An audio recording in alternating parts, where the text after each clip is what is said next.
Hello les passionnés de culture! J'espère que vous avez passé un bel été et que vous êtes en pleine forme pour la rentrée. Moi, oui en tout cas. Et c'est reparti pour un tour avec ce nouvel épisode du Kaléidoscope d'Alexa Cito, le podcast où l'art décrypte l'actualité et où l'actualité inspire l'art. Aujourd'hui, on parle d'un héros improbable, d'un geste devenu viral et d'un sandwich qui a plus fait pour la résistance qu'un discours politique. C'est l'histoire de Sandwich Guy, une icône née dans les rues de Washington. Août 2025.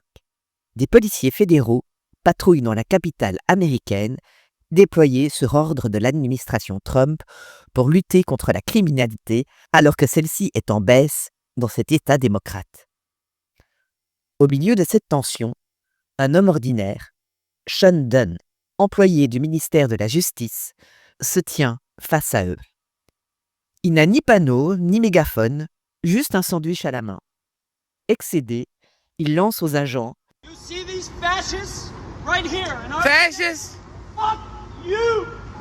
Fuck you, fascists! » avant de jeter son sandwich au salami sur l'un d'eux, puis de tenter de fuir. En quelques heures, la vidéo de ce geste devient virale.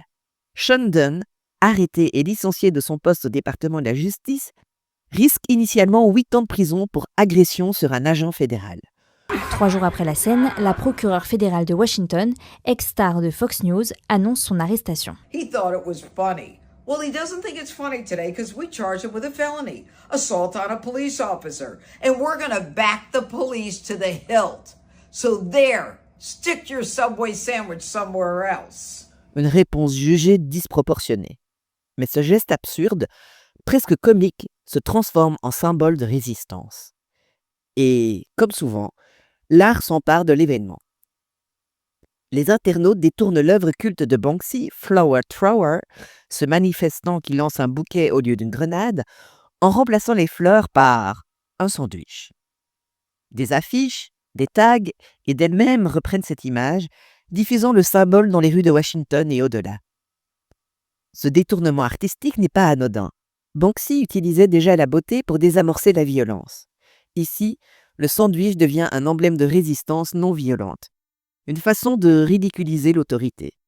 Des slogans comme « Un petit sandwich pour l'homme, un geste géant pour la démocratie » résument cette ironie militante. Sandwich Guy dépasse le statut de simple mène. Il inspire des manifestations créatives.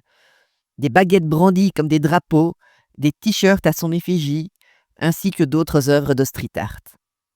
Son geste, bien que minuscule, questionne la disproportion de la répression étatique et rappelle que la résistance peut naître dans les détails du quotidien. Entre-temps, un grand jury a refusé de poursuivre Sean Dunn pour des faits graves et les procureurs ont été obligés de requalifier les accusations contre lui en délit mineur. C'est un échec retentissant pour les procureurs qui tentaient d'obtenir sa mise en examen pour crime d'agression sur un agent fédéral. Ils peuvent encore organiser un nouveau vote ou bien requalifier l'affaire en délit, ce qui ne nécessiterait pas de mise en examen. Un camouflet pour l'administration Trump grâce à un sandwich.